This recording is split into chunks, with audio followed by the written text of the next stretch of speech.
Skyblaze Overseas Education Consultant. Study in UK. Low fee and without IELTS. 2 years work permit. Admissions are open for September 2024. Mobile number 9989999003.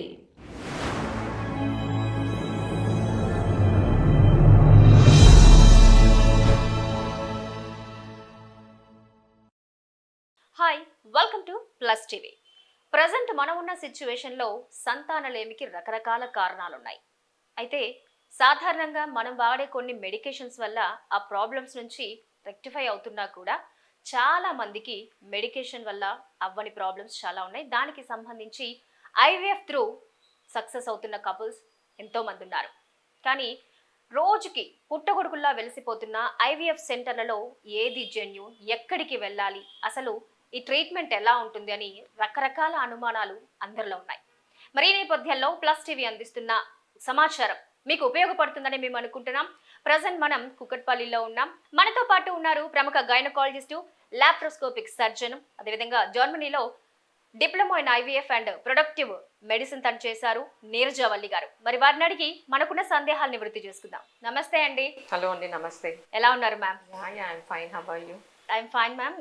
ఇప్పుడు present మనకి ఉన్న ఆహారపు అలవాట్ల వల్ల ఏంటో ఎక్కువ మందికి ఒక 10 కపుల్స్ ఉంటే ఖచ్చితంగా 9 మెంబర్స్ ప్రాబ్లం ఫేస్ చేస్తున్నారు.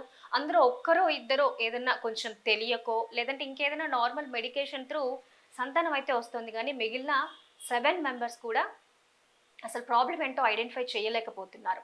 ఎందుకు ఇలా అంటున్నారు? సో మనము ఆల్మోస్ట్ ఇప్పుడు 10 ఇయర్స్ ముందు వెళ్ళినామంటే అప్పుడు కూడా ఇన్ఫర్టిలిటీ ప్రాబ్లం ఉన్నది, ఇప్పుడు ఉన్నది. కానీ ట్రీట్మెంట్లో చాలా మార్పులు వచ్చాయి. దట్టు ఐవీఎఫ్ ఇంతకుముందు ఏముందంటే మనకు ఐవీఎఫ్ ట్రీట్మెంట్ వెళ్ళాలంటే సిటీస్కి వెళ్ళాల్సి వచ్చేది. సో అక్కడక్కడ సెంటర్స్ ఉండేవి. సో చాలా మంది అంత దూరం వెళ్ళాలి, అక్కడ స్టే చేయాలి, తెలిసిన వాళ్ళు ఉండరు, ఇంకా మనీ ఒకటి. అండ్ సక్సెస్ కూడా మనం ఐవీఎఫ్లో ఎక్కడ ఆల్ ఓవర్ ది వరల్డ్ ఎక్కడికి వెళ్ళినా కూడా 40 to 45 మ్యాక్సిమం 50% మాత్రమే చెప్తాం. ఇప్పుడు కూడా మనం మ్యాక్సిమం 50% అంటే హస్బెండ్ స్పర్మ్స్, వైఫ్ ఎగ్ వాళ్ళనే యూజ్ చేయాలి. వాళ్ళ ద్వారానే వాళ్ళ వీర్య కణాలతోనే వాళ్ళ ఎగ్గుతోనే మనకు ప్రెగ్నెన్సీ రావాలి అంటే మ్యాక్సిమం 50% సక్సెస్. అది కూడా మనకి ల్యాబ్ టు ల్యాబ్ వేరీ అవుతూ ఉంటుంది. సో ల్యాబ్ సెటప్ని బట్టి, ల్యాబ్ కండిషన్స్ బట్టి, డాక్టర్ ఎక్స్పీరియన్స్ని బట్టి సో మ్యాక్సిమం మనం సక్సెస్ ఇవ్వగలం, 50% సక్సెస్ ఇవ్వగలం.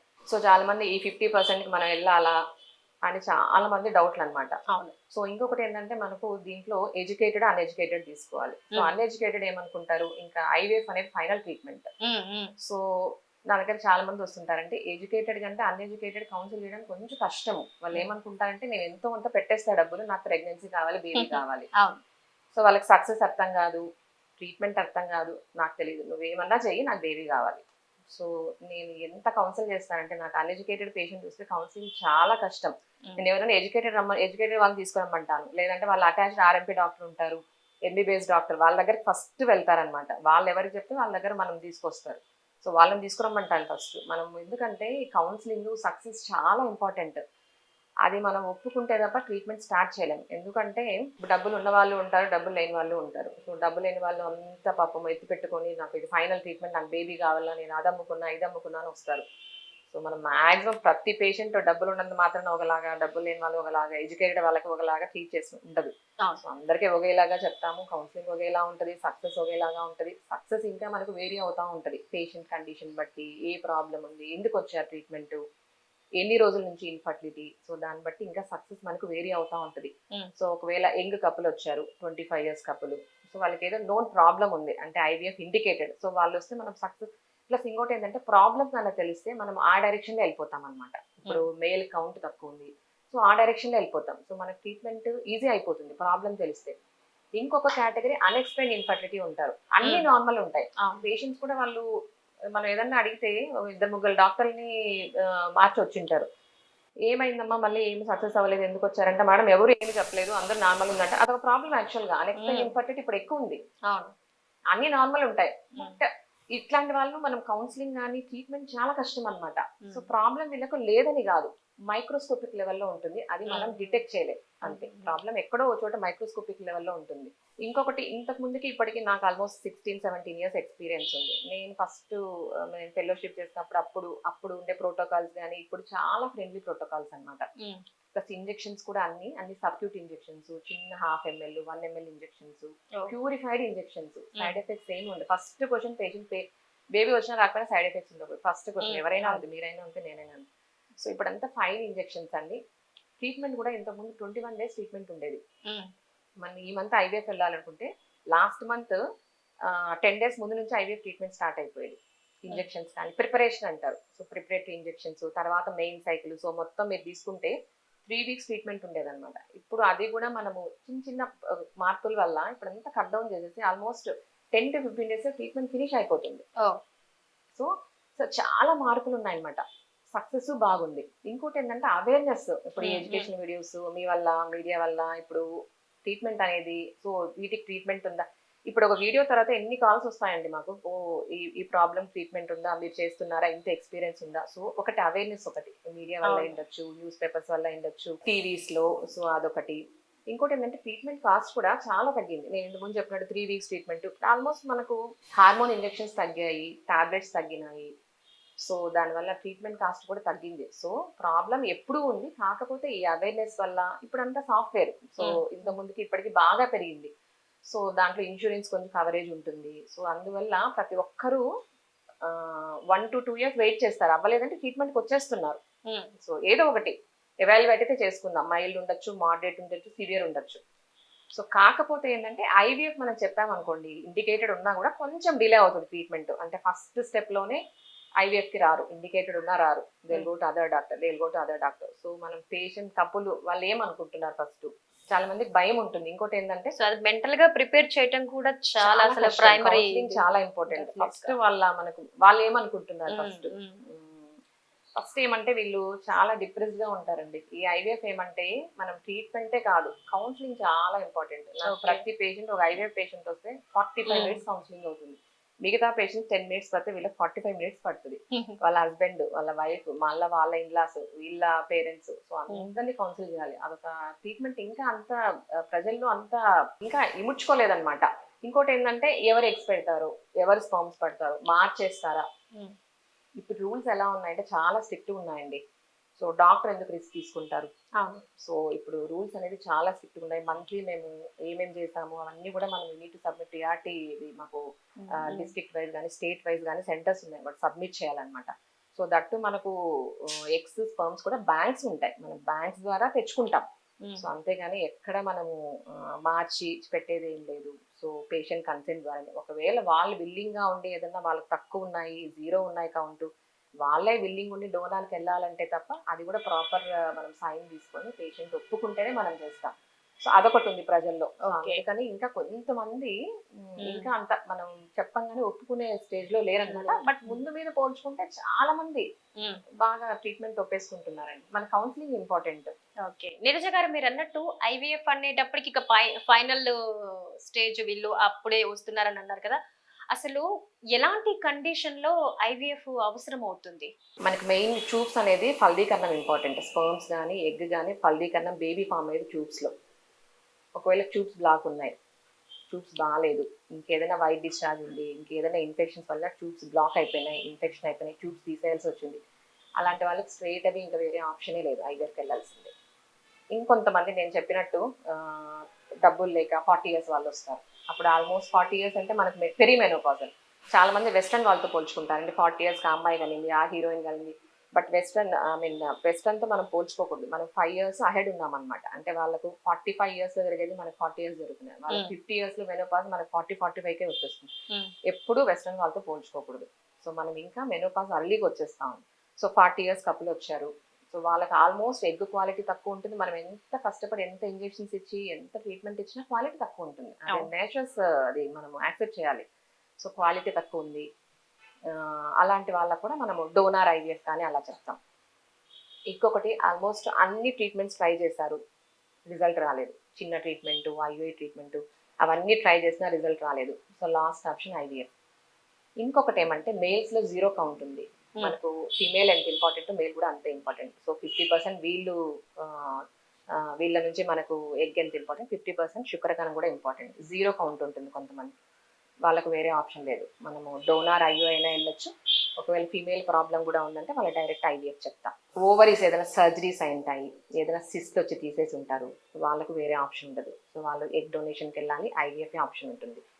ఇప్పుడు ప్రజెంట్గా మనం వినేదంటే ఎండోమెట్రియోసిస్ అని ఉందండి. అదేమంటే హార్మోనల్ ఇంబ్యాలెన్స్ వల్ల ఓవరీలో మల్టిపుల్ చాక్లెట్ సిస్ట్ వస్తుంటాయి. సో ఆ చాక్లెట్ సిస్ట్ పెరిగే కుందుకు ఏమవుతుందంటే మిగిలిన ఎగ్స్ అన్ని తినేస్తుంది అది. సో మిగిలిన ఎగ్స్ అన్ని జీరో అయిపోతాయి. సో వాళ్ళకి మనం చేద్దామన్నా కూడా ఎగ్స్ ఉండవు. సో అలాంటి వాళ్ళకు కూడా డోనర్ ఆప్షన్ ఐవీఎఫ్కి వెళ్ళాల్సిందే. సో ఇవన్నీ కొన్ని మనకు వచ్చే వాటిలో మెయిన్ అన్నమాట, మెయిన్ కాజెస్. వీళ్ళకు ఖచ్చితంగా ఐవీఎఫ్ అని చెప్తాము. ఇంకొంతమందికి కౌంట్ జీరో లేకపోయినా తక్కువ ఉంటుంది. సో మొటిలిటీ కదలిక తక్కువ ఉంటుంది, అబ్నార్మల్ ఫార్మ్స్ ఎక్కువ ఉండడము. సో అలాంటి వాళ్ళకు కూడా మనము ఐవీఎఫ్ చెప్తాం. మేడం ఇప్పుడు మేల్స్ లో కంప్లీట్ గా ఒకవేళ జీరో కౌంట్ ఉన్న పక్షాన ఐవీఎఫ్ కి వెళ్లాల్సి వస్తే, ఒకవేళ వాళ్ళకి గనక డోనార్ కి వెళ్ళే ఇష్టం లేనప్పుడు ఇంకేదైనా ఆప్షన్ ఉందా వీళ్ళకి? అట్లీస్ట్ ఒక మెడికేషన్ ద్వారానా, లేకపోతే ఇంకేదైనా వీళ్ళ ప్రొడక్టివిటీ ఇది చేస్తూ లిమిటెడ్ గా తీసుకునే ఆప్షన్ ఏదైనా ఉందంటారా? ఫస్ట్ స్పర్మ్స్ గానే జీరో ఉంటే మనం అజోస్పర్మియా అంటాం. సో ఫస్ట్ పేషెంట్ వచ్చారు, శాంపుల్ తీసేసుకున్నాం, జీరో వచ్చింది, అజోస్పర్మియా అని లేబుల్ చేయం. సో మనకు ఫీమేల్స్ కంటే మేల్స్ లో ప్రాబ్లం ఉందని చెప్తే ఫస్ట్ దిగాలు పడిపోతారు. మేల్స్ లో చెప్పాలంటే ఆలోచించాలి. సో ఎప్పుడుగా నార్మల్ గా కూడా సో ఈ శాంపుల్ సరిగా కనపడట్లేదు, ఏదో కొంచెం పాజిటివ్ ఇచ్చి మళ్ళీ మనం 2-3 వీక్స్ తర్వాత మళ్ళీ చెక్ చేస్తాం.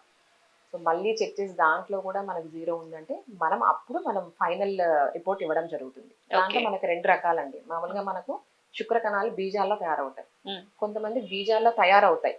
సో మనకి ఏదైతే ట్రాక్ట్ వాళ్ళకు అంగం ద్వారా బయటకు వస్తుంది కదా, ఆ ట్రాక్ట్ లో ప్రాబ్లం ఉండొచ్చు. సో తయారవుతాయి, ఆ ట్రాక్ట్ పార్ట్ తో ప్రాబ్లం ఉండి బయటకు ఎజాక్యులేట్ అవ్వదు, అదొక ప్రాబ్లం, అబ్స్ట్రక్షన్ అంటాం. ఇంకొకటి నాన్ అబ్స్ట్రక్టివ్, అంటే బీజాల్లోనే తయారవ్వడం లేదు, అది నాన్ అబ్స్ట్రక్టివ్ అంటాం. అబ్స్ట్రక్టివ్ అంటే ఏంటి, మనకి బీజాల్లో స్పర్మ్స్ ఉన్నాయి కాబట్టి వేరే మెథడ్స్ ద్వారా మనకు బీజాల నుంచి తీయడము, నీడిల్ ఆస్పిరేషన్, బీజాలు కట్ చేసి మనం తీసుకోవచ్చు. అలా సర్జికల్ ప్రొసీజర్స్ ఉన్నాయి, దాని ద్వారా వెళ్తే కూడా మనకు బాగా ఉంటుంది సక్సెస్. కాకపోతే వాళ్ళు ఖచ్చితంగా ఐవీఎఫ్కి వెళ్ళాలి. లేదు నాన్ అబ్స్ట్రక్టివ్ వాళ్ళకు కూడా ఫస్ట్ స్కాన్ అడ్వైస్ చేస్తాము. ఇంకేమైనా బీజాలు వాపుందా, ఇంకేమైనా ఇన్ఫెక్షన్స్ ఉన్నాయి, ఇంకేమైనా ప్రాబ్లం ఉందా, ఎందుకు తగ్గినాయి, ఫస్ట్ కాజ్ హార్మోన్ టెస్ట్ తీసుకుంటాం.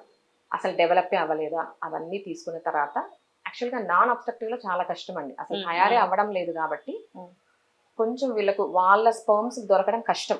సో స్పర్మ్స్ మనం మనం డిసెక్ట్ చేసినా కూడా స్పర్మ్స్ దొరకడం కష్టం. But we can give a try. మనం కొన్ని మెడికేషన్స్ ఇచ్చి, హార్మోన్ ఇంజెక్షన్స్ ఇచ్చి ప్రొడక్షన్ ఇంప్రూవ్ చేసి కొంతవరకు ట్రై చేయొచ్చు. బట్ అబ్స్ట్రక్టివ్ కంటే నాన్ అబ్స్ట్రక్టివ్ లో స్పర్మ్స్ దొరకడం కష్టం అనమాట. సో మనం ఏదైనా ఇలాంటి పేషెంట్స్ వచ్చినప్పుడు ఫస్ట్ హార్మోన్ టెస్ట్లు, జనరల్ ఎగ్జామినేషన్ మెయిన్. ఇప్పుడు ఏమైపోతుందంటే బిజీ అవడం వల్ల పేషెంట్ అసలు టచ్ చేయట్లా, పేషెంట్ అసలు చూడట్లేదు మనం. సో వాళ్ళకి ఇంత గడ్డ ఉంటుంది, మర్చిపోతాం. ఏదో మనం ట్రీట్మెంట్ రాస్తాం, టెస్ట్ రాస్తాం, కానీ క్లినికల్ ఎగ్జామినేషన్ చాలా ఇంపార్టెంట్. ఇప్పటికీ నేను ప్రతి పేషెంట్ కూడా 15 నెలల కింద ఎగ్జామిన్ చేస్తాను. మనకి ఏమవుతుందంటే పైనంతా చూస్తున్నాం మనం, కింద ఏదైనా గడ్డ ఉంటుంది, సక్సెస్ రాదు, ఎప్పుడో చూస్తాం. పేషెంట్కి 1 ఇయర్ తర్వాత చూస్తే 1 ఇయర్ ఏం చేస్తామని అంటారు. ఎప్పుడు ఫిజికల్ ఎగ్జామినేషన్ చాలా ఇంపార్టెంట్. సో దాంట్లో మళ్ళీ హార్మోనల్ టెస్ట్లు, స్కానింగ్ అడ్వైస్ చేస్తాము. సో వాటి ద్వారా మనకి అబ్స్ట్రక్టివ్ నాన్ అబ్స్ట్రక్టివ్ ఒక ఐడియా వస్తుంది. సో దాని ద్వారా పేషెంట్ కౌన్సిలింగ్ ఇస్తాం. సో వాళ్ళు ఎలా కావాలి దాని ద్వారా వెళ్తాం. సో మీ దగ్గరకు వచ్చే పేషెంట్స్ లో ఐవీఎఫ్ నీడ్ ఏమన్నా లేకపోతే, నార్మల్ ఫైబ్రాయిడ్స్ కానీ ఇలాంటివి ఏమైనా ఉండి, లేకపోతే సైకిల్స్ కరెక్ట్ గా లేకపోయినా కూడా దానికి ఏదైనా మెడికేషన్ మీరు సజెస్ట్ చేస్తూ ఉంటారా? చాలా ప్రాబ్లమ్స్ అండి. ఇప్పుడు లేడీ అన్న తర్వాత మనకి ఏమంటే ఫస్ట్ సైకిల్ రెగ్యులర్ గా వచ్చిందంటే 90% హ్యాపీ. మన హార్మోన్స్ బాగున్నట్టు, మన గర్భసంచి బాగున్నట్టు, మన వెజైనా బాగున్నట్టు. సో రీప్రొడక్టివ్ పొటెన్షియల్ అంటే వాళ్ళ పిల్లలు గుర్తున్నట్టు లెక్క. ఎవరైనా అంతే. సో పీరియడ్స్ రెగ్యులర్గా వస్తున్నాయి, ప్రాబ్లం ఏం లేదు, నార్మల్ బ్లీడింగ్. సో ఎప్పుడైతే వాళ్ళకి సైకిల్స్ డిస్టర్బ్ అవుతాయో ఫస్ట్ డౌట్ వచ్చేస్తుంది. మేడం 4 రోజులు అయ్యేది 3 రోజులు అయింది, 4 రోజులు అయ్యేది 7 రోజులు అయింది, క్లాట్ పడింది, పెయిన్ వస్తుంది. చాలా కొంతమంది భలే షాక్ ఉంటారండి. ఇప్పుడు అంతా మొబైల్సే కదా, సో ఏం చిన్న ప్రాబ్లం అయినా వచ్చేస్తారు. ఇప్పుడు క్యాన్సర్ ఒకటి, అదొక భయం అయిపోయింది అందరికి. సో సైకిల్స్ ఏదైనా తేడా ఉంటే మాత్రం ఫస్ట్ రావాలి.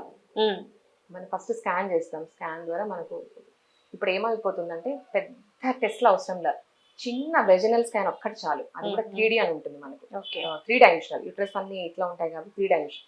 సో మనకి ఏ యాంగిల్లో ప్రాబ్లం ఉంది, ఎక్కడ ఫైబ్రాయిడ్ ఉంది, ఎన్ని ఫైబ్రాయిడ్స్ ఉన్నాయి, గర్భసంచి లోపల ఉందా, బయట ఉందా, ఎంత సైజ్ ఉంది, ఎన్ని ఉన్నాయి, క్లియర్ గా తెలిసిపోతుంది. దాన్ని బట్టి సర్జరీ అడ్వైస్ చేయొచ్చా, మెడిసిన్స్ అడ్వైస్. ప్రతి ఫైబ్రాయిడ్ ఆపరేషన్ చేయాల్సిన అవసరం లేదు. మేము కూడా ఆపరేషన్ చెప్పాం. ఫస్ట్ వాళ్ళ ప్రాబ్లం ఏంటి, పెయిన్ తో వచ్చినారా, జస్ట్ జనరల్ చెకప్ వచ్చారా, సైజ్ ఎట్లా ఉంది, చిన్నగా ఉందా పెద్దగా ఉందా, పిల్లల కోసం వచ్చారా, మెయిన్ అది ఇంపార్టెంట్. ఎందుకంటే ఇప్పుడు చిన్నగా ఉంది పిల్లల కోసం వచ్చారనుకోండి, ఫస్ట్ పిల్లలకు మనము ట్రీట్మెంట్ ఇస్తాం, ఫైబ్రాయిడ్ సెకండరీ అయిపోతుంది. లేదు పిల్లలంతా అయిపోయినారు, ప్రాబ్లం ఉంది, ఫైబ్రాయిడ్ పెద్దగా ఉందంటే ఫైబ్రాయిడ్ ట్యాకిల్ చేస్తాం. ఓకే. ఇంకొంతమందికి ఏముందంటే పెద్ద గడ్డ ఉంటుంది, పిల్లలు కావాలి, అలాంటి వాళ్ళకి మనం కొంచెం మనము డీటెయిల్ గా ఎవాల్యుయేట్ చేసి వాళ్ళ కంప్లైంట్స్ తీసుకొని ఫస్ట్ ఏది చేయాలి. ఎందుకంటే ఫైబ్రాయిడ్ సర్జరీ మనం కోత కోసాం అనుకోండి యూట్రస్ మీద, హీల్ అవ్వడానికి 6 months పడుతుంది. 6 months వరకు ఏం ట్రీట్మెంట్ ఇవ్వడానికి ఉండదు, ఎందుకంటే గర్భసం స్ట్రెచ్ అవుతా ఉంటే ఆ స్కార్ ఊడిపోతుంది. సో అందుకని ప్రతి ఫైబ్రాయిడ్ మనం ఏం సర్జరీ చెప్పాము, ప్లస్ అందుకని మెడిసిన్స్ కూడా లేవు దానికి. మనము సిమ్టమాటిక్ గా ట్రీట్ చేయాలి, కానీ ఫైబ్రాయిడ్ మనం తగ్గించడానికి ట్రీట్మెంట్ లేదు. సో ఫైబ్రాయిడ్ కనపడితే సర్జరీ ఇది ఫస్ట్ ఆప్షన్. కాకపోతే పేషెంట్ కండిషన్ బట్టి వాళ్ళు దేనికి వచ్చారు ఫస్ట్ దాన్ని బట్టి మనము అడ్రస్ చేస్తాం. సో మనకి ఇక ఎప్పుడు కూడా ట్యూబల్ బ్లాక్స్ అనేది కూడా రెగ్యులర్ గా వినిపిస్తున్న మాట ఈ మధ్య కాలంలో. అది ఎంత వరకు మనకి లాప్రోస్కోపిక్ లో ఓపెన్ చేసే ఆప్షన్ ఉంది? మనకు ట్యూబ్స్ ఇప్పుడు 30% ఉందండి. మెయిన్ మనకి గర్భసంచి ట్యూబ్స్ ఓవరీసే. మనం ఏదైనా ప్రాబ్లం పేషెంట్ చెప్పినా కూడా ఎక్కడ ప్రాబ్లం ఉందని చెప్తాం. గర్భసంచి బాగాలేదా, ట్యూబ్స్ బాగాలేదా, ఓవరీస్ బాగాలేదా. ఫస్ట్ ఏం ట్రీట్మెంట్ అయినా మనకి ఏంటంటే ట్యూబ్స్ చాలా ఇంపార్టెంట్. చిన్న ట్రీట్మెంట్ అయినా ఐఓఏ అంటాం, అంటే హస్బెండ్ వీర్యం మనం క్లీన్ చేసి మన గర్భసంచి లెక్కిస్తాం. ఈ 2 పద్ధతులను ట్యూబ్స్ చాలా ఇంపార్టెంట్. మెయిన్ ప్రొసీజర్ అంతా జరిగేది ట్యూబ్స్ లో. ఐవీఎఫ్ కి వెళ్ళాలన్నా కూడా ట్యూబ్స్ క్లియర్ గా ఉండాలి. క్లియర్ గా ఇన్ ద సెన్స్ ఇన్ఫెక్షన్ ఉండకూడదు, వాపు ఉండకూడదు. సో ట్యూబ్స్ చాలా ఇంపార్టెంట్. ఫస్ట్ మనం సిట్టింగ్ లోనే పేషెంట్ కపుల్ వస్తే ట్యూబ్స్ టెస్ట్ చేస్తాం. ఇప్పుడు ఆల్మోస్ట్ మనము 30% పేషెంట్స్ లో ట్యూబల్ ప్రాబ్లమ్ కనపడుతుంది మనకు. సో అది ఫ్రెష్ బ్లాక్ అయి ఉండొచ్చు, ఎప్పటి నుంచో ఉండిండొచ్చు, మనము క్లియర్ చేసే ప్రాబ్లం అయి ఉండొచ్చు, ఎప్పటి నుంచో ఉంటే బాగా ఆర్గానిక్ అయిపోయింది, క్లియర్ చేయలేం. సో మనం చేసే టెస్ట్లు హెచ్ఎస్జి అని ఉంటాయి. అంటే కింద నుంచి డై పుష్ చేస్తాము, అది గర్భసంచి ద్వారా ట్యూబ్స్ లోకి వెళ్తుందా లేదా చెక్ చేస్తాం. ఒకసారి ఏమవుతుందంటే ఇది కొంచెం పెయిన్ఫుల్ ప్రొసీజర్ అనమాట. సో పేషెంట్ వాలంటరీగా పెయిన్ వల్ల ఏం చేస్తారంటే బిగబట్టేస్తారు. ఆ బిగబట్టడం వల్ల ట్యూబ్స్ మనకు నేరో ఉంటాయి. ట్యూబ్స్ బ్లాక్ లాగా, మనకు బ్లాక్ లేకపోయినా కూడా ఈ పెయిన్ వల్ల, యాంగ్షియస్ వల్ల ట్యూబ్స్ క్లోజ్ అయిపోతాయి. సో అదొకటి. సో మెయిన్ అది మనం చూసుకోవాలి. సో ట్యూబల్ బ్లాక్ ఈ చిన్న టెస్ట్లలో ఉన్నంత మాత్రం ట్యూబల్ బ్లాక్ అని చెప్పడం. ఒకవేళ దీంట్లో ఉందన్నా కూడా మనము లాప్రోస్కోపీ ద్వారా కన్ఫర్మ్ చేస్తాం. లాప్రోస్కోపీలో సెడేషన్ ఉంటుంది కాబట్టి పేషెంట్కి ఆ పెయిన్ మనం ఫ్యాక్టర్ రిమూవ్ చేసేస్తాం కాబట్టి మళ్ళీ మనం ట్యూబ్స్ ఎవాల్యుయేట్ చేస్తాం. సో అక్కడ ట్యూబ్స్ చాలా మందికి ఏమవుతుందంటే ఇట్లా బ్లాక్ ఉండే వాళ్ళకి ఓపెనే ఉంటాయి, పెయిన్ వల్ల వాలంటరీ స్పాజంలోకి వెళ్ళిపోతాయి. సో లాప్రోస్కోపీలో మనకు క్లియర్ కట్ బ్లాక్ ఉందా లేదా తెలుస్తుంది. ఒకవేళ బ్లాక్ ఉంది అంటే క్యాన్యులాస్ అని ఉంటాయి మనం. సో కింద నుంచి గర్భసంచి ద్వారా ట్యూబ్స్ లో క్యాన్యులాస్ మనము పైప్ ఏదైనా రస్ట్ పడితే ఎలా క్లీన్ చేస్తాం అలాగా జెంటిల్ గా క్లీన్ చేస్తాము. కొన్ని బ్లాక్స్ ఓపెన్ అయిపోతాయండి. ఆల్మోస్ట్ ఒక 10 బ్లాక్స్ లో 5-6 బ్లాక్స్ ఓపెన్ అయిపోతాయి. ఇంకొన్ని 3-4 బ్లాక్స్ అది ఎప్పటి నుంచో క్రానిక్ గా ఉంటుంది ప్రాబ్లం, సో ఓపెన్ అవ్వవు అనమాట. సో అలాంటి వాళ్ళకి మనము ఒక్క ట్యూబ్ ఉన్నా కూడా మనం చిన్న పద్ధతులు ట్రై చేయొచ్చు. ఐవీఏ ట్రై చేయొచ్చు, నార్మల్ ట్రై చేయొచ్చు. ఒకవేళ 2 ట్యూబ్స్ ఒకవేళ బ్లాక్ ఉందంటే ఐవీఎఫ్ ఆప్షన్ అనమాట. కొంతమందికి ఫ్యామిలీ ప్లానింగ్ అయిపోయి ఉంటుంది, ట్యూబ్స్ కట్ చేసేస్తాం మనం. ఒకవేళ ఏదైనా బేబీ చనిపోయి ఉంటుంది, మిస్ హ్యాప్ ఏదైనా అయింది, వాళ్ళకి మళ్ళీ ఇప్పుడు ప్రెగ్నెన్సీ కావాలంటే వాళ్ళకి ట్యూబ్స్ ఆల్రెడీ క్లోజ్ అయిపోయి సర్జరీ చేసేసి ఉంటారు కాబట్టి వీళ్ళకి ఐవీఎఫ్ ఆప్షన్ చెప్తాం. ఓకే. అసలు జనరల్ గా ఎందుకు క్లోజ్ అవుతాయి మేడం ట్యూబ్స్ బ్లాక్ అనేది, ఎందుకు ఇదవుతుంది? ఇప్పుడు ఏంటంటే మనకు vagina, cervix, uterus, tubes, ovaries continuation అది. సో మనకు after marriage vagina it's open thing and every month period అవుతుంది. మనం బాడీ క్లీన్ చేసుకున్నట్టు మన వెజైనా క్లీన్ చేసుకోవాలి. And 1 more sexual intercourse, so husband ద్వారా కూడా ఇన్ఫెక్షన్ రావచ్చు. ఒకవేళ పర్సనల్ హైజీన్, చాలా మంది పర్సనల్ హైజీన్ తెలియదు, సో దానివల్ల కూడా మైల్డ్ ఇన్ఫెక్షన్. కొంతమంది వైట్ డిశ్చార్జ్ చెప్తూ ఉంటారు, అది నార్మల్ అని నెగ్లెక్ట్ చేసేస్తారు. కొంతమంది క్రానిక్ వైట్ డిశ్చార్జ్ ఉంటుందండి. సో దానివల్ల కూడా అది మైల్డ్ కాస్త అక్యుములేట్ అయ్యి కింద నుంచి స్ప్రెడ్ అవుతా ఉంటుంది ఇన్ఫెక్షన్. అదొకటి. ఇంకొకటి ఏంటంటే మనకు ఇండియాలో కామన్ అనేది tuberculosis. So India is known for tuberculosis. ఒక్కోసారి ట్యూబర్క్లోసిస్ ఇన్ఫెక్షన్ అయ్యొచ్చు. సో అది వల్ల కొంతమంది పొట్టలో ట్యూబర్క్లోసిస్ ఉన్నా కూడా ట్యూబ్స్ అఫెక్ట్ అవుతాయి. అదొకటి. ఇట్లా మల్టిపుల్ ఫ్యాక్టర్స్, ఎస్టీడీస్ అంటాము, అన్ప్రొడక్టివ్ ఇంటర్కోర్స్ కానీ, అన్వాంటెడ్ ప్రెగ్నెన్సీస్ కానీ, రిపీటెడ్ ఎంటీపీస్ చేసుకొని, ఇప్పుడు చాలా మంది ఐటీ వాళ్ళు వచ్చేస్తుంటారండి. ఇప్పుడు యాక్చువల్గా అయితే ఎంటీపీ అనేది ఒక ప్రొసీజర్, మనం ప్రాపర్ కన్సెంట్ తీసుకొని చేస్తాం. సో చాలా మంది మెడికల్ షాప్లో పిల్స్ తీసుకొని తీసేసుకుంటుంటారు, ఫాలో అప్ ఉండదు, స్కాన్స్ ఉండవు. సో వాళ్ళు ఏమవుతుందండి వాటి వల్ల ఇన్ఫెక్షన్ అక్యుములేట్ అవ్వడము, స్ప్రెడ్ అవ్వడము, సో దాని వల్ల కూడా ట్యూబ్స్ బ్లాక్ అయిపోతాయి. సో ప్రెసెంట్ అసలు ఐవీఎఫ్ ట్రీట్మెంట్ లో మీరు అన్నట్టుగా చాలా అడ్వాన్స్డ్ ట్రీట్మెంట్స్ అన్ని వచ్చాయి అన్నారు కదా, అసలు ఇందులో ఎన్ని ప్రొసీజర్స్ ఉంటాయి మ్యామ్? అవి ఐవీఎఫ్ అనేది ఒకటేనా, లేకపోతే ఇందులో ఏమన్నా మోడల్స్ ఉంటాయా? మనకి ఇన్ఫర్టిలిటీ ట్రీట్మెంట్ రెండండి. ఒకటి న్యాచురల్ ఇంటర్కోర్స్, డ్రగ్స్ ఇచ్చి న్యాచురల్ ఇంటర్కోర్స్, బట్ అది అందరూ ట్రై చేస్తూ ఉంటారు కాబట్టి అంత పెద్ద హైలైట్ చేయము. ఇంకొకటి ఐయుఐ, ఇంకొకటి ఐవీఎఫ్. ఐయుఐ అనేది ఫ్రెష్, ఇప్పుడు పెళ్ళయింది, యంగ్గా ఉన్నారు, 1 year అయింది, 2 years అయింది, పిల్లలు కలగలేదు, అన్నీ బాగున్నాయి, సో వాళ్ళకి మనం ఐయుఐ ట్రై చేస్తాం. ఐయుఐ కూడా వాళ్ళకి 3-4 cycles అవ్వలేదు అంటే will not waste time. IUI ఎందుకంటే బ్లైండ్ ట్రీట్మెంట్, మనకి ఎగ్గు కనపడదు, మైక్రోస్కోపిక్ అనమాట అవన్నీ, it's blind treatment. So success కూడా మనకు 3-4 IUIs కి 15-20% చెప్తాం. సో ఒకవేళ ఐయుఐ ఫెయిల్ అయితే ఐవీఎఫ్ చెప్తాం. సో ఐవీఎఫ్ అనేది దాంట్లో ఐవీఎఫ్ ఇక్సీ అంటారండి. ఆ రెండు ఒకటే. ఓకే, రెండు ఒకటి. దాంట్లో మళ్ళీ పేషెంట్ హిస్టరీని బట్టి మనము ఎంబ్రియోస్ ప్రిపేర్ చేస్తాం, ఆల్మోస్ట్ బేబీస్ని ప్రిపేర్ చేస్తాం. ఐవీఎఫ్ అన్నా కూడా ఇక్సీ అన్నా కూడా అదొక పద్ధతి. మనం బేబీస్ తయారు చేస్తాము. ఒకవేళ పేషెంట్కి రిపీటెడ్ అబార్షన్స్ అయినాయి, ఎందుకు అవుతున్నాయి, ఇంకొంతమందికి హెరిడిటరీ ప్రాబ్లమ్స్ ఉంటాయి, మేడం మా సైడ్ ఈ ప్రాబ్లం ఉంది, అది బేబీస్లో ఉందా లేదా చూడండి. సో అలాంటి వాటికి మనం టెస్ట్కి పంపిస్తాం. ఓకే, పీజీడీ అంటాం, genetic diagnosis, pre implantation genetic diagnosis అంటాం. సో ఆ ఎంబ్రియోస్ కూడా మనం టెస్ట్కి పంపించి ఇది పెట్టే ముందు నార్మల్ ఎంబ్రియోనా కాదా, సో అది కూడా మనం చెక్ చేయొచ్చు అనమాట. ఓకే. సో దీంట్లో ఐవీఎఫ్ ఇచ్చిన తర్వాత ఇవన్నీ మార్పులు అనమాట, పేషెంట్ హిస్టరీని బట్టి. లేదు బాగున్న ఎంబ్రియోస్ కూడా కొంతమందికి అబార్షన్స్ అవుతూ ఉంటాయి, 2 నెలలకు బాగా ప్రెగ్నెన్సీ వచ్చి కూడా అబార్షన్స్ అవుతూ ఉంటాయి. ఓకే, ఎందుకు, మనం ఏదైనా పెట్టే ఎంబ్రియో బాగా చూడడానికి అన్ని అలాగే ఉంటాయి, అంటే నల్లసి మనం టెస్ట్కి పంపిస్తే తప్ప అన్ని అలాగే ఉంటాయి ఎంబ్రియోస్. సో అలాంటి వాటి కూడా మనం టెస్ట్కి పంపించి నార్మల్ అంటేనే మనం పేషెంట్కి మనం ఇంజెక్ట్ చేయడం జరుగుతుంది. దాంట్లో చిన్న చిన్న మార్పులు ఉన్నాయి, కానీ మనకు పద్ధతి అనేది ఇక్సీ పద్ధతి ఒకటే. సో మనకి ఇది ఒకసారి అంటే మీరు ఇప్పుడు అన్నట్టుగా ఇది వరకు ఎగ్స్ కలెక్ట్ చేసుకోవడం కోసం, ఎక్కువగా రావడం కోసం బిఫోర్ ఇంజెక్షన్స్ స్టార్ట్ చేయటము, అవన్నీ వాళ్ళు కలెక్ట్ చేసుకోవటం, ఇదంతా ప్రాసెస్ ఉంది కదా. ఇప్పుడు ఈ ప్రాసెస్ అంటే ఎంత తగ్గిందంటారు? ఈ మెడికేషన్ కూడా ఎలాగా, ఎంబ్రియో పెట్టిన తర్వాత ఎన్ని డేస్ వరకు ఈ ఇంజెక్షన్స్ వేసుకోవాల్సి ఉంటుంది అంటారు? మామూలుగా ఉన్న డేట్ వచ్చినప్పుడు స్టార్ట్ అవుతుందండి ట్రీట్మెంట్, అరౌండ్ Day 2 కానీ Day 3 కానీ Day 4 డాక్టర్ స్కాన్ చేసి డిసైడ్ చేస్తారు. So 10 to 12 days hormone injections ఉంటాయి, రోజు రెగ్యులర్గా వచ్చేసుకోవాలి, ఒకే టైం తీసుకోవాలి. ఓకే, ఇవన్నీ ఏంటంటే టైమ్డ్ ఉంటాయి అన్నమాట, ప్రతిదీ ఇంటర్లింక్డ్ ఉంటాయి. మనం సో హార్మోన్ ఇంజెక్షన్స్ ఒకే టైంకి వేసుకోవాలి, ఎప్పుడు చెప్తే అప్పుడు వేసుకోవాలి. సో 10 to 12 ఇంజెక్షన్స్ ఉంటాయి. సో మెచ్యూర్ అయినా లేదా 2-3 స్కాన్స్ చేస్తాం. సో ఎగ్స్ చిన్న స్టేజ్ నుంచి ఆ మెచ్యూర్ అయినా లేదా మనం స్కాన్ చేసుకుంటాం. సో అన్ని మెచ్యూర్ అయినాయి, ఇంకా మనకు హార్మోన్ ఇంజెక్షన్స్ చాలు అనుకున్న తర్వాత ఒక ట్రిగ్గర్ ఇంజెక్షన్ ఇస్తాం. ట్రిగ్గర్ ఇచ్చిన తర్వాత ఫిమేల్కి మత్తిచ్చి, అంటే వైఫ్కి, సో ఎగ్స్ అన్ని మనం కలెక్ట్ చేస్తాం. ఎక్కడ స్కార్ ఉండదండి, కింద నుంచే మనం స్కాన్ ద్వారానే, స్కాన్కి ఒక గైడ్ ఉంటుంది, నీడిల్ పెట్టి కింద నుంచినే ఇది very simple procedure. So hospital admission కూడా అవసరం లేదు, 2-3 hours ఉంటే చాలు, ఆ మత్తు పోయేంత వరకు ఉంటే చాలు. మనం ఎగ్స్ అన్ని కలెక్ట్ చేస్తాం. ఎగ్స్ కలెక్ట్ చేసిన తర్వాత హస్బెండ్ శాంపుల్ మనము అడుగుతాము, వాళ్ళు శాంపుల్ ఇస్తారు, మనం లోపల బేబీస్ తయారు చేస్తాం. ఒక ఎగ్ స్పర్మ్ పట్టుకొని మనం మిక్సీ చేసి బేబీస్ తయారు చేస్తాం.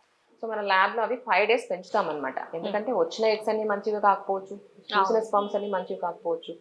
సో అవన్నీ మనం ల్యాబ్లో 5 days గ్రో చేస్తాం. సో గ్రో చేసిన తర్వాత ఆల్మోస్ట్ 70-80% మిగులుతాయి మనకు. అంటే 10 eggs వచ్చాయనుకోండి, పేషెంట్ హిస్టరీని బట్టి, ఏజ్ని బట్టి, వాళ్ళ బ్యాక్గ్రౌండ్, ఇప్పుడు సింపుల్ అండి, కోడిని బట్టే కోడి గుడ్డు ఉంటుంది, సింపుల్. కోడి హెల్దీగా ఉందనుకోండి, గుడ్డు కూడా బాగుంటుంది. సో వాళ్ళిద్దరిని బట్టి మనకు 10 eggs వస్తే 10 మనం ఇక్సీ చేస్తే ఒక 6-7 మిగులుతాయి. లేదు పేషెంట్ ఆల్రెడీ ఏదైనా ప్రాబ్లం ఉండి, బీపీ కానీ హైపర్ టెన్షన్ దేనికన్నా మెడిసిన్స్ వాడుతుంది, అలాంటివి ఏమైనా ఉంటే 10లో 2-3 మిగిలొచ్చు, చెప్పలేము మనం. సో ఎన్ని మిగిలాయో Day 5కి అది బాగున్నట్టు లేదు. దాంట్లో మనం గ్రేడ్ చేస్తాం, Grade 1 ఎన్ని, Grade 2 ఎన్ని, Grade 3 అని. సో అదంతా పేషెంట్ కౌన్సిలింగ్ చేస్తాం. సో ఇక్కడికి మనం ఎగ్స్ తయారు చేస్తాం. సో ఇది ఆల్మోస్ట్ 2 weeks పడుతుంది. తర్వాత ఆ మంత్లో మనం పెట్టచ్చు, పెట్టకపోవచ్చు. ఓకే, ఆ మంత్లోనే పెడితే ఫ్రెష్ ట్రాన్స్ఫర్ అంటారు. మనం నెక్స్ట్ ప్లాన్ చేసుకొని పెడితే ఫ్రోజన్ ట్రాన్స్ఫర్ అంటారు. ఓకే, కాకపోతే మనకు ఆల్ ఓవర్ వరల్డ్ ప్రూవన్ ఏమందంటే ఫ్రోజన్ ట్రాన్స్ఫర్, FET అంటాం, ఫ్రోజన్ ఎంబ్రియో ట్రాన్స్ఫర్ లో ఆల్మోస్ట్ 5% సక్సెస్ ఎక్కువ ఉంటుంది, అది ప్రూవన్. సో మనకు తెలిసి ఫ్రెష్ చేయమన్నమాట. ఎవరో పేషెంట్ ఇంకా టైం లేదు అన్న వాళ్ళకి మాత్రమే ఫ్రెష్ పెడతాం.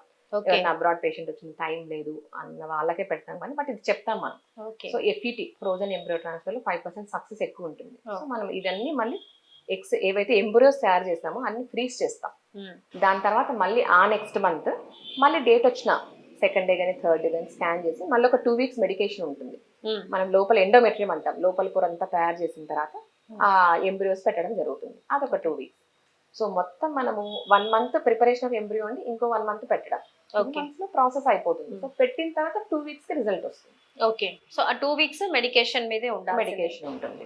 ఓకే ఎందుకంటే మనం అన్ని ఆర్టిఫిషియల్ గా అవును ఎగ్ రావడం గానీ పెట్టడం గానీ అన్ని Yes. ఆర్టిఫిషియల్ గా కాబట్టి నార్మల్ తో సో ఆ బాడీని బేబీ ఎదగడం కోసం ప్రిపేర్ చేయాల్సి ఉంటుంది. ఎక్స్టర్నల్ ఉంటాయి, హార్మోన్స్. ఇంజెక్షన్స్ ఉంటాయి, అంతేగాని ఎక్కడ స్ట్రిక్ట్ బెడ్ రెస్ట్ లేదండి. బెడ్ రెస్ట్ ఇంకా నెగటివ్ ఇంపాక్ట్. చాలా మంది పడుకునే ఉంటారు కథలు అనమాట. సో బెడ్ రెస్ట్ ఎక్కడా లేదు. ఎస్ మ్యామ్, ఈ విషయంలో చాలా సార్లు నేను విని ఉన్నాను. అంటే వన్స్ మీరు ఎంబ్రియో ఇన్సర్ట్ చేసిన తర్వాత పేషెంట్ ఎంతసేపు బెడ్ రెస్ట్ తీసుకోవాలంటారు? అంటే ఒక 24 hours మస్ట్ గా పడుకొని ఉండాలంటారు అసలు కదలకుండా? మామూలుగా మనం పికప్ అనస్థీషియాలో చేస్తాం. సో అప్పుడు 3 hours అడ్మిషన్ ఉంటుంది. 3 hours తర్వాత పేషెంట్ వెళ్ళిపోవచ్చు కూడా. Yes. So embryo transfer literally painless. మనం జస్ట్ క్యాజువల్ గా పేషెంట్ వస్తారు, ఫుల్ బ్లాడర్ అంటాం, స్కాన్ గైడెడ్ చేస్తాం. ఎంబ్రియోస్ కూడా మనము గర్భసంచిలో ఎక్కడ పెట్టాలి అని విజువలైజ్ గా మనం స్కాన్ చేసి పెడతాం అనమాట.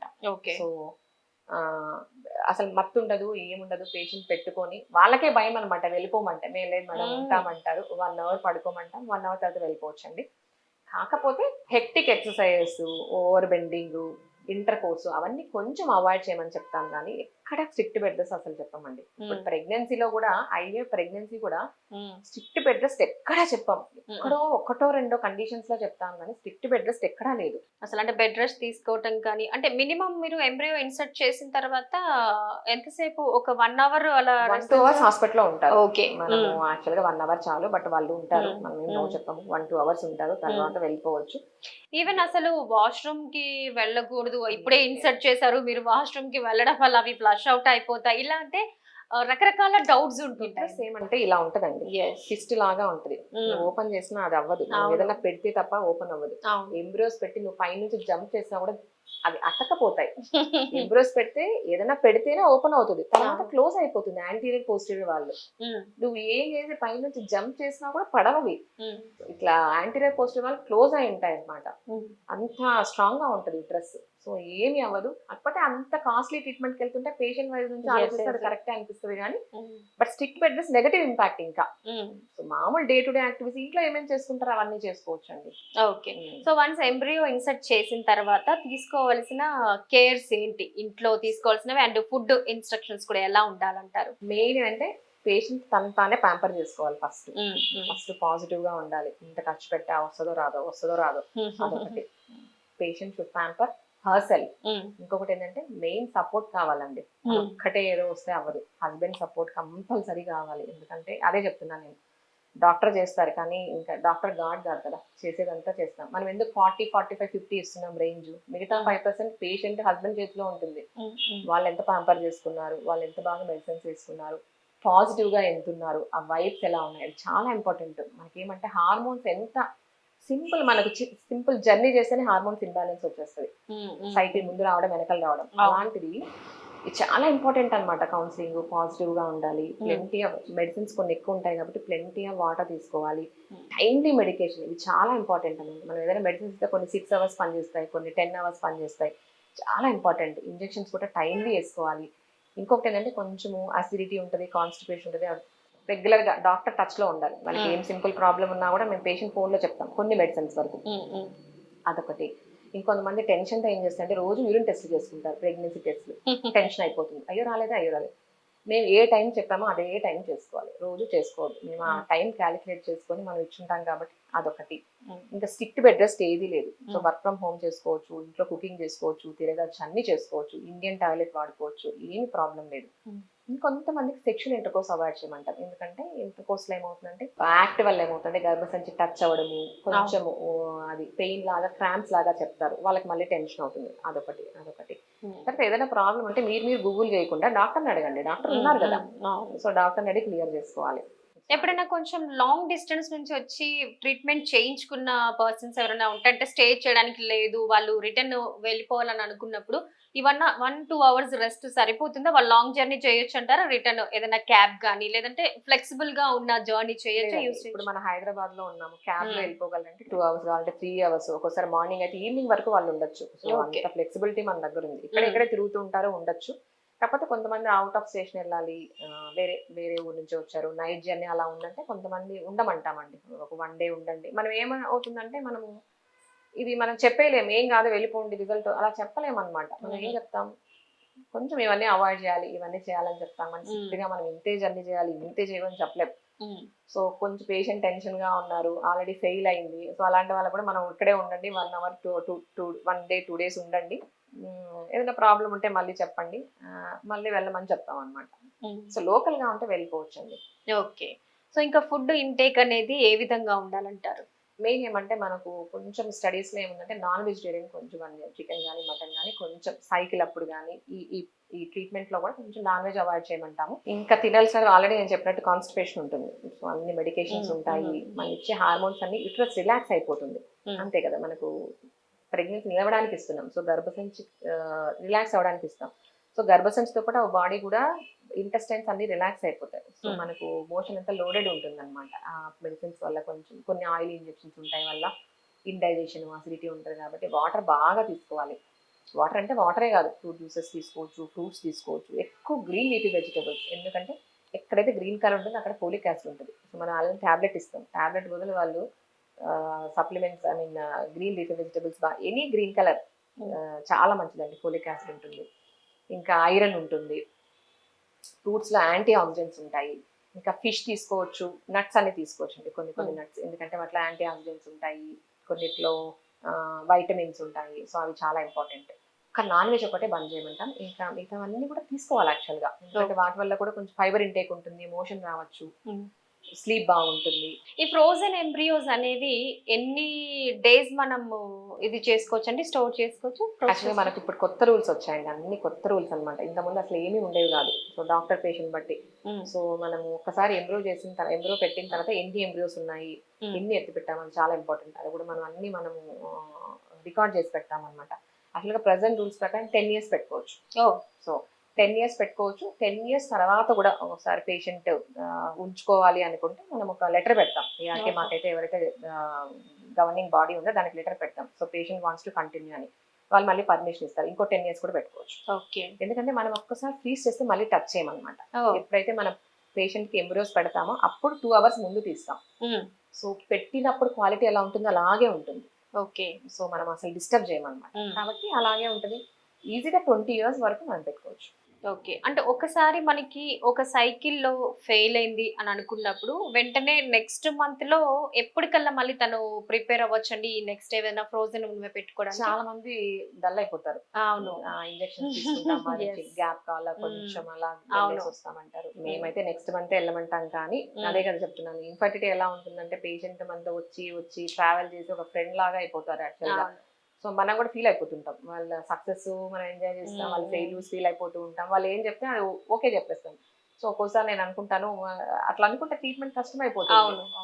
సో నేనైతే గ్యాప్ ఇస్తానండి, లెట్ దెమ్ రీకవర్. మళ్ళీ మనం ఎలా అంటే పేషెంట్ వైపు నుంచి కూడా ఆలోచించుకోవాలి. ఎప్పుడు మాకు ఒక మెంటర్ చెప్పేవాళ్ళు, ఫస్ట్ నువ్వు టాబ్లెట్ ఏదైనా పేషెంట్కి ఇస్తే ఫస్ట్ యూ టేక్ ఇట్, మీరు తీసుకొని సైడ్ ఎఫెక్ట్స్ ఉంటాయి చూసి పేషెంట్కి ఇవ్వండి, అంతేగాని విడిగా రాసేయద్దని నాకు మా మెంటర్ చెప్పాడు.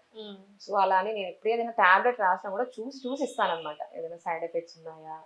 సో నేనైతే పేషెంట్ వైపు నుంచి ఆలోచించినా కూడా 1 month 2 months గ్యాప్ ఇచ్చి వాళ్ళు ఎక్కడన్నా తిరిగి ఫిజికల్ గా మెంటల్ గా ప్రిపేర్ మళ్ళీ ఆ పెయిన్ ఉండకూడదు వాళ్ళకి. అవునవును, మనం అయితే వెంటనే చెయ్యొచ్చు యాక్చువల్ గా అయితే, ఎందుకంటే ఇది ఎవ్రీ మంత్ అనమాట. యుట్రస్ ఒక్కసారి మెన్స్ట్రుయేషన్ వచ్చేస్తే పాతవన్నీ మర్చిపోతుంది, previous is gone. Okay, so మళ్ళీ ఫ్రెష్ గా స్టార్ట్ అవుతుంది, ఎగ్స్ కానీ లేయర్ కానీ ఫ్రెష్ గా మనం ఏం చెప్తే అది ఉంటుంది అనమాట. సో మెన్స్ట్రుయేషన్ లో మనం ఏమైనా చేయొచ్చు. ఫ్రెష్ సైకిల్ గానీ పీరియడ్ స్టార్ట్ అయిపోతే అది ఫ్రెష్ గా మనం ఏమైనా చేసుకోవచ్చు. మనం స్కాన్ చేసి అంతా ఫిట్ గా ఉందంటే మాత్రం నెక్స్ట్ మంత్ స్టార్ట్ చేయొచ్చు. నేనైతే పేషెంట్ కి వదిలేస్తానండి, ఎందుకంటే మన ఎంబ్రియోస్ ఉంటాయి, ఎక్కడికి 10 years అయినా ఉంటాయి, మీ ఇష్టం ఎప్పుడు పెట్టుకుని 1 month గ్యాప్ తీసుకొని 2 months వాళ్ళ ఇష్టం. Okay, but as a doctor గా మీ సజెషన్ అంటే ఏదైతే బెస్ట్ అంటారు? అంటే ఆ 1 month అంతా కూడా ఫెయిల్ అయినా కూడా ఈ మెడిసిన్ కి బాడీ అంతా అడాప్ట్ అయి ఉంటుంది కాబట్టి నెక్స్ట్ తొందరగా అంటే సక్సెస్ రేట్ ఏమన్నా? రెండు కండిషన్స్, ఫుల్ నెగటివ్ ఉందా, కొంతమందికి ఏమవుతుందంటే జస్ట్ బ్లడ్ లో పాజిటివ్ వచ్చి వెళ్ళిపోతుంది, దాన్ని బయోకెమికల్ అంటారు. చాలా మంది పేషెంట్స్ ఇప్పుడు మనకి ఇన్ఫర్టిలిటీ కపుల్ వచ్చినప్పుడు మల్టిపుల్ లెవెల్స్ ఆఫ్ ప్రాబ్లమ్ ఉంటాయి. ఎంబ్రియో ప్రాబ్లం ఉండొచ్చు, బాగుండకపోవచ్చు, పెట్టినా కూడా కొంతమంది జస్ట్ పాజిటివ్ వచ్చి పోతుంది. సో అలాంటి వాళ్ళకి గ్యాప్ ఇమ్మంటాం, ఎందుకంటే ఆ బ్లడ్ లో హార్మోన్ ఉంటుంది కాబట్టి వాళ్ళకి ఖచ్చితంగా 2-3 months గ్యాప్. లేదు ప్రెగ్నెన్సీ వచ్చి బేబీ వచ్చి పోయింది అనుకోండి, సో ఆ యూట్రస్ అంతా హీల్ అవ్వాలి, సో అబార్షన్ అయిన తర్వాత హీల్ అవ్వాలి, వాళ్ళకి ఖచ్చితంగా 3 months గ్యాప్ ఇస్తాం. సో నెగటివ్ ఉన్న వాళ్ళకు పేషెంట్ మనము వాళ్ళు కౌన్సిల్ చేసి వాళ్ళు ఇస్తాం, నేనైతే 1 month గ్యాప్ ఇస్తాను. ఓకే.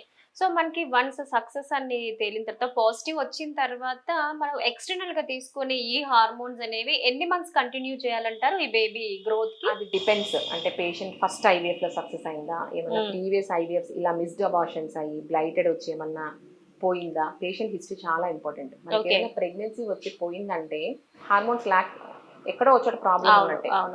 సో హిస్టరీ చాలా ఇంపార్టెంట్. ఇంకొంతమందికి 6వ నెలలో పోతుంది, 8వ నెలలో చచ్చిపోతుంది. సో హిస్టరీ అనేది చాలా ఇంపార్టెంట్ అనమాట. సో కొంతమందికి మాక్సిమం 3 months అయితే అందరికీ ప్రొజెస్టరోన్స్ కంటిన్యూ చేస్తాం. తర్వాత పేషెంట్ హిస్టరీని బట్టి ఇంకొంతమందికి, నా దగ్గరకు అయితే ఆల్మోస్ట్ ఒక పేషెంట్ 6 abortions తర్వాత వచ్చింది, కన్సీవ్ అయింది. వాళ్ళకి ఆల్మోస్ట్ మనం లో మాలిక్యులర్ వెయిట్ హెపారిన్ అని పెడతాం, ఆల్మోస్ట్ డెలివరీ వరకు పెడతాం అనమాట పేషెంట్ కి, బేబీ బ్లడ్ సప్లై పెరగడానికి. సో పేషెంట్ క్రైటీరియా అవన్నీ ఇంపార్టెంట్. ఆల్మోst 3 to 5 months వరకు అయితే సపోర్టివ్ ఉంటాయండి. ఇంకొంతమందికి ఇట్లా ఏదైనా బ్యాడ్ హాప్స్టిక్ హిస్టరీ అంటాం, రిపీటెడ్ ప్రెగ్నెన్సీ లాసెస్ వాళ్ళకి ఆల్మోస్ట్ మన పేషెంట్ చూసుకొని 7th month 9th month వరకు కూడా కొన్ని మెడికేషన్స్ కంటిన్యూ చేయాల్సి వస్తుంది. ఇంజెక్షన్స్ వేసుకోవాల్సింది, ఎక్స్టర్నల్ హార్మోన్స్ కాదు. ఇప్పుడు మనకు మెడికేషన్ అనేది నార్మల్, బట్ ఈ హార్మోన్ మనకు 4 forms లో ఉంటుంది. టాబ్లెట్ ఉంటుంది, క్యాప్సూల్ ఉంటుంది, ఇంజెక్షన్ ఉంటుంది, జెల్ ఉంటుంది. సో వాళ్ళ ఇష్టం అండి, ఏదైనా వేసుకోవచ్చు. ఓకే. సో ఇంజెక్షన్ అనే కంపల్సరీ ఏం లేదు, బట్ కొన్ని ఇంజెక్షన్సే ఉంటాయి. ఇప్పుడు లో మాలిక్యులర్ హెపారిన్ అని చెప్పాను, అది ఓన్లీ ఇంజెక్షన్ ఫామే ఉంటుంది. మిగతా అన్నిటికీ క్యాప్సూల్స్ ఉన్నాయి, టాబ్లెట్స్ ఉన్నాయి. సో కంపల్సరీ ఏం లేదు.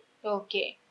సో మనకి ఇప్పుడు నార్మల్ గా అయిన ఒక బేబీకి ఐవీఎఫ్ త్రూ వచ్చిన బేబీకి అంటే ఏమైనా తేడా ఏమైనా ఉంటుందో, జెనెటికల్ గా కానీ ఇట్లా ఏమైనా ఉంటుందో? చాలా మంది ఇలా ఎక్స్టర్నల్ గా ఉన్న బేబీ వీక్ గా ఉంటుందేమో అలా చాలా అపోహలు ఉంటూ ఉంటాయి.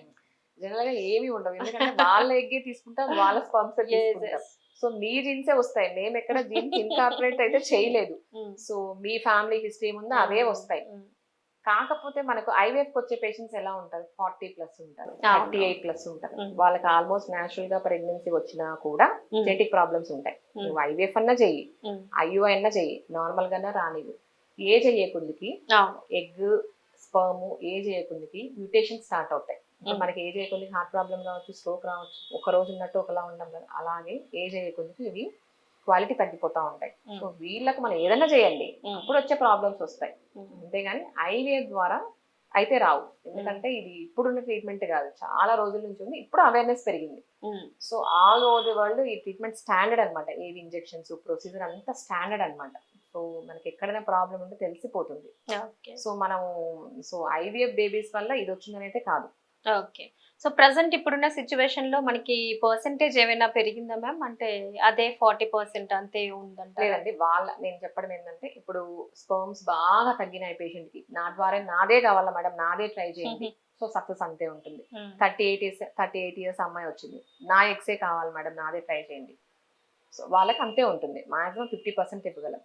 లేదు ఆమెకి ఏదైనా ప్రాబ్లం ఉంది, డోనార్కి వెళ్ళింది, మనం డోనార్ ఎలా తీసుకుంటాం, యంగ్ వాళ్ళని తీసుకుంటాం, బాగుండే వాళ్ళని తీసుకుంటాం, ఆల్రెడీ పిల్లలు ఉండే వాళ్ళని తీసుకుంటాం, అరౌండ్ 26, 27, 28. సో వాళ్ళకి ఆల్రెడీ పిల్లలు ఉన్నారు కాబట్టి ఆ ఎగ్ మనకు బాగున్నట్టు లెక్క. సో వాళ్ళని తీసుకున్నప్పుడు ఆల్మోస్ట్ 5-10% ఎక్స్ట్రా సక్సెస్ ఉంటుంది. ఇప్పుడు డోనార్ స్పర్మ్స్ 0 ఉంది, స్పర్మ్స్ టెస్ట్ నుంచి తీసాము, ఎట్లయినా న్యాచురల్ గా కంటే ఈ ప్రొసీజర్స్ వల్ల వచ్చేవి కొంచెం టెస్ట్ నుంచి తీసినా కూడా క్వాలిటీ కొంచెం తగ్గి ఉండొచ్చు. సో మనం డోనార్కి వెళ్ళాము, సక్సెస్ పెరుగుతుంది, ఆల్మోస్ట్ 60-65 కూడా వస్తుంది. ఓకే. సో మనకి సక్సెస్ అయిన తర్వాత కూడా ఆ తర్వాత పోస్ట్ ఐవీఎఫ్ కౌన్సిలింగ్ ఏ విధంగా ఉంటుంది? డెలివరీ తర్వాత అంటారా? మనకి ఒకవేళ అంటే బిఫోర్ ప్రిపేర్ చేసేప్పుడు ఎలాగో మీరు కౌన్సిలింగ్ మస్ట్ గా ఇస్తారు, వన్స్ సక్సెస్ అయిన తర్వాత వీళ్ళు తీసుకునే జాగ్రత్తలు కానీ ఈ కౌన్సిలింగ్ అనేది ఏ రకంగా ఉంటుంది? అంటే ఎక్కడన్నా అంటే మిస్క్యారీ అయ్యే అవకాశాలు ఎంత వరకు? నార్మల్ గా ప్రెగ్నెన్సీ వచ్చినా కూడా 10% మిస్క్యారేజెస్ రేట్ ఉంటుంది. నార్మల్ గా కపుల్కి వస్తే అరౌండ్ మనము 25 to 30, 35 years వాళ్ళకి తీసుకుని ఏజ్ అయ్యేకొందుకు ఇది పెరుగుతూ ఉంటుంది అనమాట. ఐవీఎఫ్ ప్రెగ్నెన్సీకి 20% ఉంటుంది. సో చాలా మంది ఐవీఎఫ్ పాజిటివ్ వస్తే ఇంక వచ్చేసింది అనుకుంటారు. సో అప్పుడు కౌన్సిలింగ్ స్టార్ట్ అవుతుంది. సో మనకు ఫస్ట్ బ్లడ్ టెస్ట్ వస్తుంది, బ్లడ్ టెస్ట్ పాజిటివా లేదా, సో బ్లడ్ టెస్ట్ చూస్తే మనం చెప్పొచ్చు ట్విన్స్ అప్రాక్సిమేట్గా. సో దాని తర్వాత 2 వీక్స్ తర్వాత స్కానింగ్ ఉంటుంది, వయబిలిటీ స్కాన్ అంటాం. ఫీటల్ హార్ట్ వచ్చిందా, ఎన్ని బేబీస్ ఉన్నాయి, గర్భసంచిలోనే వచ్చిందా, ట్యూబ్స్లో వచ్చిందా, అదొక కౌన్సిలింగ్. సో ప్రతి స్టెప్ మనం కౌన్సిల్ చేస్తామంటే రేపు ఏమవుతుందో ఈరోజు తెలియదు కదా. సో మనకు కాకపోతే ప్రతి స్టెప్ జాగ్రత్తగా చూసుకోవాలి. సో కానీ ఐవీఎఫ్ ప్రెగ్నెన్సీస్ కొంచెం ఇంజెక్షన్స్, ప్రొజెస్టోన్స్, హార్మోన్స్ ఉంటాయి, కానీ కేర్ అంతా నార్మల్ ప్రెగ్నెన్సీ లాగానే ఉంటుంది. వాళ్ళకి మనం ఎలా ఎవాల్యుయేట్ చేస్తాం, వీళ్ళకు అంతే ఎవాల్యుయేట్ చేస్తాం. 20% రిస్క్ ఆఫ్ మిస్క్యారేజెస్ ఉంటుంది. ఓకే. సో మనకి ఐవీఎఫ్ లో ఎక్కువగా ట్విన్స్, ట్రిప్లెట్స్ వస్తాయి అని అంటూ ఉంటారు కదా. సో అలా వచ్చినప్పుడు అది ఎంత వరకు అంటే మదర్ కి హెల్త్ పరంగా కానీ క్యారీ చేయడం అంటే చాలా కష్టాలు పడి అప్పుడు ఐవీఎఫ్ రావడం, అందులోనూ అట్లా అంటే తను క్యారీ చేయగలుగుతుంది అంటారా? ఫిజికల్ గా, మెంటల్ గా ప్రిపేర్ అయి ఉంటారంటారా? మీరు ఏం సజెస్ట్ చేస్తారు అప్పుడు? మామూలుగా మన గర్భసంచి ఎంత మందిని క్యారీ చేస్తుందో చెప్పలేదు. ఓకే. అంటే నల్లేసి అది క్యారీ చేసి ఎంతవరకు, ఇప్పుడు మీ గర్భసంచి ఎంతవరకు క్యారీ చేస్తుంది, నాది ఎంతవరకు చెప్పలేము. మీరు ముగ్గురిని కెపాసిటీ ఉంటుంది, 9 months వరకు తీసుకెళ్లే కెపాసిటీ నాది ఉండకపోవచ్చు. సో మనం అది చెప్పలేము. కాకపోతే మనం స్టడీస్ చేసింది అయితే ట్విన్స్ వరకు యాక్సెప్టబుల్. సో ట్విన్స్ వరకు almost 34 weeks, 8th month ending, 9th month వరకు క్యారీ చేయగల కెపాసిటీ ఉంటుంది అన్నమాట యుట్రస్. ఎక్కువ బేబీస్ అయితే ఏమవుతుందంటే యుట్రస్ ఓవర్ స్ట్రెచ్ అయిపోతుంది. ఓవర్ స్ట్రెచ్ అయ్యి దాని కెపాసిటీ మించిపోయింది అనుకోండి, అప్పుడు పెయిన్స్ వచ్చేస్తాయి. ఆ బరువు వల్ల కూడా ఒక్కోసారి సర్వీక్స్ లూజ్ అయిపోవడము, ముందే అబార్షన్ అయిపోవడం, 5th month అలా జరుగుతాయి. కాబట్టి సో ట్విన్స్ కంటే ఎక్కువ మేము అలో చేయం. ఒకవేళ మాక్సిమం ఎంబ్రియోస్ ఎలా పెడతామంటే బాగా క్వాలిటీ ఉంటే 1 పెడతాం, కొంచెం గ్రేడ్ 2 క్వాలిటీ ఉంటే 2 పెడతాం, కొంతమందికి 3 ఎంబ్రియోస్ పెడతాం. సో ఆ 3లో 1 రావచ్చు, 2 రావచ్చు, బ్యాడ్ లక్ ఉంటే 3 రావచ్చు. సో వాళ్ళకి మనం కౌన్సిల్ చేస్తాం. కొంతమంది 2 ఉంచుకుంటా అంటారు, కొంతమంది 3 ఉంచుకుంటా అంటారు. మేడం మాకు వచ్చింది ఎలా ఉంటారంటే వాళ్ళు క్రేవింగ్ లా ఉంటుందండి. చాలా రోజుల తర్వాత బేబీస్ లైక్ 3 ఉంటే 3 ఉంచుకుంటామంటారు. 3 అయితే అసలు సజెస్ట్ చేయను. ఒకటైతే ఫీటల్ రిడక్షన్ చేస్తాం. సో ప్రతిదానికి ఇప్పుడు ఫైన్ ప్రొసీజర్స్ ఉన్నాయండి, అంత మినిమల్ రిస్క్ అనమాట. ట్విన్స్ వరకు అయితే యాక్సెప్టబుల్. ఓకే. సో ట్విన్స్ కూడా మనం ఏం చేస్తామంటే వీళ్ళకి కొంచెం రెగ్యులర్ చెకప్స్, ప్రొజెస్ట్రాన్స్ ఉంటాయి కంపల్సరీగా. ఇట్లా నేను చెప్పినట్టు అబార్షన్స్ అవ్వకుండా అరౌండ్ 12 to 13 weeks కింద స్టిచ్ చేసేస్తాం అనమాట. సో దట్ బేబీస్ మనకు లూజ్ అవ్వకుండా అలా టైట్ గా ఉంటుంది. సో స్టిచ్ అనేది ఒక ట్విన్స్ అడ్వైస్ చేస్తాం, సర్వైకల్ స్టిచ్ అంటాం. సో ఓవరాల్ గా అంటే మనకి అరౌండ్ ఫైనాన్షియల్ గా ఎట్లా ఇప్పుడు ఎఫోర్డ్ చేయడానికి ఈజీగానే ఉందంటారా? ఒకప్పుడు ఐవీఎఫ్ అంటే అసలు చాలా కాస్ట్ తో ఇదైంది అన్న అపోహ ఒకటి ఉంది. ఇప్పుడు చాలా నంబర్ ఆఫ్ కూడా వచ్చేసాయి అండ్ టెక్నాలజీ కూడా బాగా పెరిగింది అని అన్నారు ఇందులో. సో ఇప్పుడు ఎలా ఉందంటారు? ఇప్పుడు నాకు వచ్చే ఇక్కడ ఐటీలో ఆల్మోస్ట్ 10లో 9 మంది ఐటీ. సో వాళ్ళ కొంతవరకు ఇన్సూరెన్స్ కవర్ చేస్తుంది. ఇప్పుడు ఇనిషియల్ గా నేను పెట్టినప్పుడు 4 years ముందు ఇన్సూరెన్స్ ఉండేది కాదు, కార్పొరేట్ లో కూడా ఇంక్లూడ్ చేసేవాళ్ళు కాదు, సో ఇచ్చేవాళ్ళు కాదు. ఇన్ఫర్టిలిటీ అంటేనే నో. సో ఇప్పుడు ఏమైందంటే ఆల్మోస్ట్ 1.5 years నుంచి అండి చాలా మంది క్లెయిమ్ చేసుకుంటున్నారు. సో మనము అన్ని రాకపోవచ్చు, ఆల్మోస్ట్ 75 to 80% ఇన్సూరెన్స్ వాళ్ళు ఇస్తున్నారు. సో బయట కూడా ప్రైవేట్ ఇన్సూరెన్స్ ఇప్పుడు వస్తున్నాయి. సో అది కూడా ఉంది. ఆల్మోస్ట్ మా దగ్గర 2 ఇన్సూరెన్స్ ఉన్నాయి, ఇప్పుడు పెట్టుకోవచ్చు. కాస్ట్ కూడా అంటే ఇప్పుడు ఇంత ముందు మీద చాలా తగ్గిందండి. మనకు కాస్ట్ ఎక్కడ వస్తుంది? మెయిన్ ఆ 12 days ఇంజెక్షన్స్, స్కాన్స్, కన్సల్టేషన్లు, అనస్థీషియా ప్రొసీజర్, మెయిన్ మనం ల్యాబ్.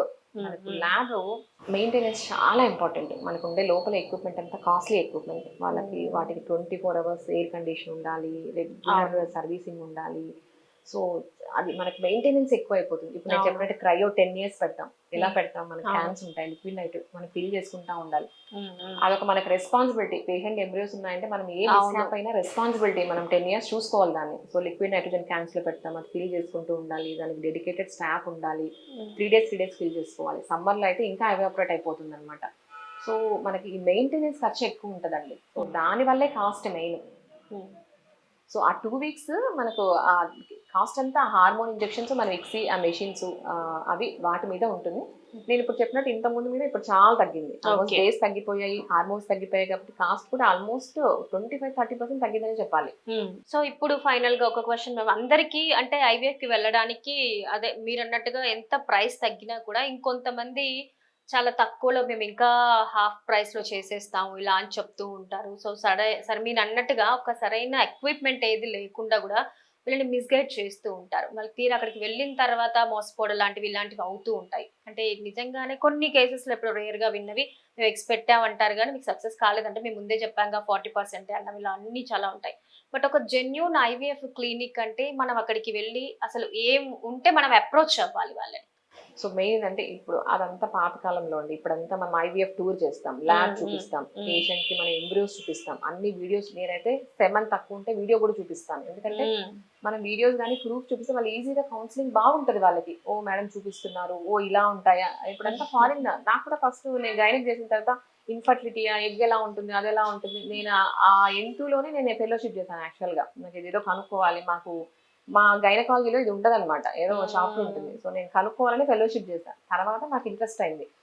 ఇప్పుడైతే మీరు అన్నట్టయితే నేను ఒప్పుకోను అదంతా పాతకాలంలో. ఎందుకంటే ఇప్పుడంతా ఓపెన్ ఉంది. ఏ పెద్ద సెంటర్స్, స్టాండర్డ్ సెంటర్స్ చూడండి, అన్ని ఓపెన్ ఉన్నాయి. ఇన్స్ట్రుమెంట్స్ కూడా చూపిస్తాం. మేము క్రయో క్యాన్స్ కూడా చూపిస్తాం పేషెంట్స్ కి. చేసాము, చేయకుండా చేసాము అని అంతా లేదు. బట్ మీరు చెప్పినట్టు సక్సెస్ ఏమన్నా వేరే అవ్వచ్చు. సో ల్యాబ్ బట్టి ఇప్పుడు నాకు రోజులు 100 మంది పేషెంట్స్ వస్తున్నారు, క్వాలిటీ తగ్గుతుంది. So I need to have more doctors, more help. అలా మీకు ఏదైనా క్వాలిటీ తగ్గుతుందేమో కానీ ఇంకా చేయకుండా చేశానని చెప్పడం అట్లా అంతా నేనైతే ఇప్పుడంతా ఓపెన్ అయిపోయిందండి. పేషెంట్స్ కూడా ఎడ్యుకేటెడ్ ఉన్నారు బాగా. సో అన్ని వాళ్ళు చూపించమంటారు కొంతమంది. సో కొంతమంది అయితే నేను ల్యాబ్ లో వెళ్ళి కూడా చూపిస్తాను. ఎందుకంటే పేషెంట్ లోపలికి వెళ్తుంది, అప్పుడైనా చూపిస్తాం.